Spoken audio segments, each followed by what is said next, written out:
Welcome to Project Don't Do It Yourself. We just closed on this property in Madison Valley where we paid $900,000 for it. We're gonna put nearly $300,000 into the renovation, fixing the bad ideas from the previous homeowner. And we're gonna be targeting a sale price of $1.75 to $1.8 million. This thing is a massive project. It's a full restart. I think it might be worse buying it now than we could have when it was in its format. So let's take a look. I'm gonna take you through what we're gonna be doing and how we're gonna maximize this price. First thing we gotta do in this house is we gotta fix the curb appeal. This is located on a primo street in Madison Valley.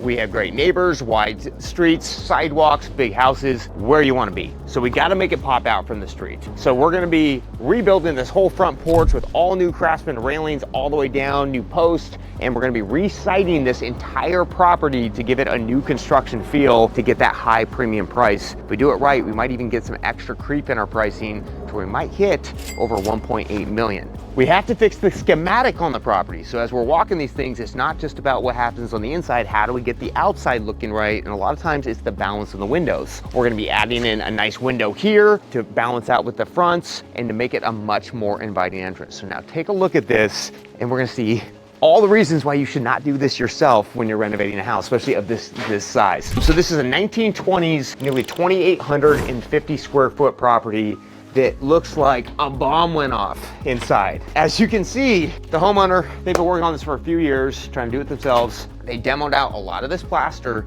and they started framing before they got the trash out. They started wiring before they got all the trash out, and they're moving in the wrong direction, and so it's basically a full restart. So just because we see good wire doesn't mean it's good. So right now we got a big mess everywhere. We got plaster down, we got to get this all removed, and then we're gonna start working on our floor plans. Currently, we have 2 bedrooms and a bathroom that the previous homeowner had laid out. We have a living room, a way too big a dining room, a secondary dining room off some weird addition that's gotta go, and the kitchen's just getting tucked in the back. This floor plan is not gonna work to optimize out the value. It's gonna be awkward, it's gonna be weird, we gotta get it more traditional. So we're gonna be opening up this whole main floor through here and creating 2 bedrooms and 2 baths with a primary in-suite on the top floor. The previous homeowner had removed the stairs into the basement, so we're gonna be adding the staircase through here and rebalancing out the floor plan. So once it's all trashed out, we start reframing. We're gonna be bringing our living room through this section. Our dining is going to be central, and we are going to be running our kitchen through this major area. So the awkwardness of this property is that they had framed this in and enclosed, I'm going to call this a turret. It's kind of like the back of a castle where it's got this weird turret on the back. It does not look right, does not feel right, and so it's got to go. We're going to reframe the old exterior walls in on both sides and rip this whole ceiling structure out to make it a nice oversized deck off your kitchen and off your primary with stairs that are gonna access that backyard. Right now, it's a maze, it's a mess, it is not gonna get the pricing out of it. So we're gonna reframe in this section and we're gonna create our big primary suite through here. This is where the homeowner was putting the kitchen. And so the kitchen was lost in the back of the house. Weird addition, big family dining space, secondary dining space, not great for flow. This now is gonna get framed back in, and here's our new primary suite. It's gonna be oversized, we have nice tall ceilings, and we have views off the back of territorial views and a little bit of a lake view. So by putting the primary back here, it's gonna maximize the value with the size, the height, and the view. And now our kitchen is gonna lead out to a back deck that is also gonna be looking out at the view.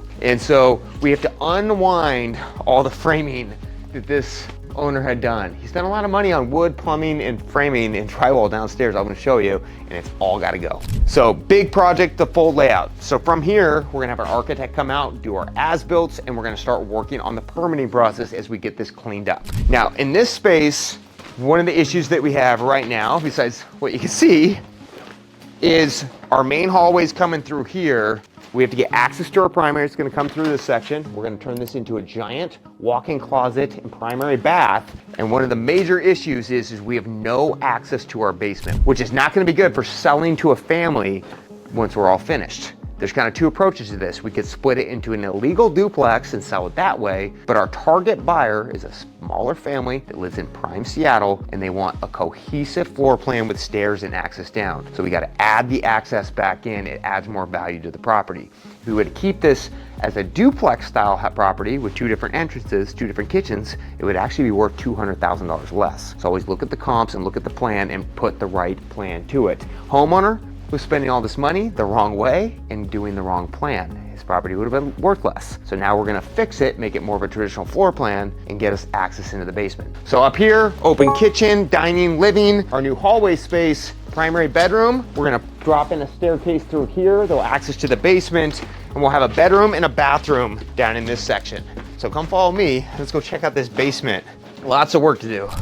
Now, as we come through, some things that we have to focus on when we're selling a property. We need parking, we need access. We have a gravel road in here. None of these properties that we're looking at that are selling above 1.7 million have a gravel driveway coming down to this pit. We're gonna be pouring all new driveway through this section and bringing it down to where we can put a 2-car parking pad back in this section. We're gonna section off the parking pad to access the backyard, and then we gotta figure out how to fix this turret mess. This is what I was talking about, what that back of this house looks like right now. This here, you guys, does not look normal. This is a craftsman home. It almost looks like a UFO or something on the top of it. He put it on top of this concrete deck to grow the square footage, but he's actually taken away from the price.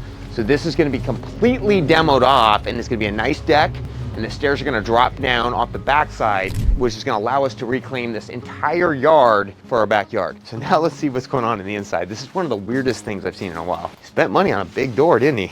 And this is where the mess happens. Actually, the mess is already upstairs, but down here, this homeowner has spent tons of money. They have framed it, they have wired it, they've insulated it, they started drywalling it. Sounds pretty good, right? Except for the flow's terrible, we gotta fix it. So as you come through, we have to figure out where our new stairs are coming. He has 2 bedrooms in the back, a giant laundry room, and a bathroom in this section that he spent a ton of money trenching in, but it's in the wrong side of the house. Through here, we have to figure out how to fix the flow, and we need access to our backyard. We don't want it off a side door that goes right into our driveway. That's not gonna be good for kids. The parents don't want their kids running out into a road. So we're gonna reframe this entire section and spend the money to move the laundry and the bathroom over in this section. By doing that, that allows us a staircase that comes down to give us access into our basement for proper flow.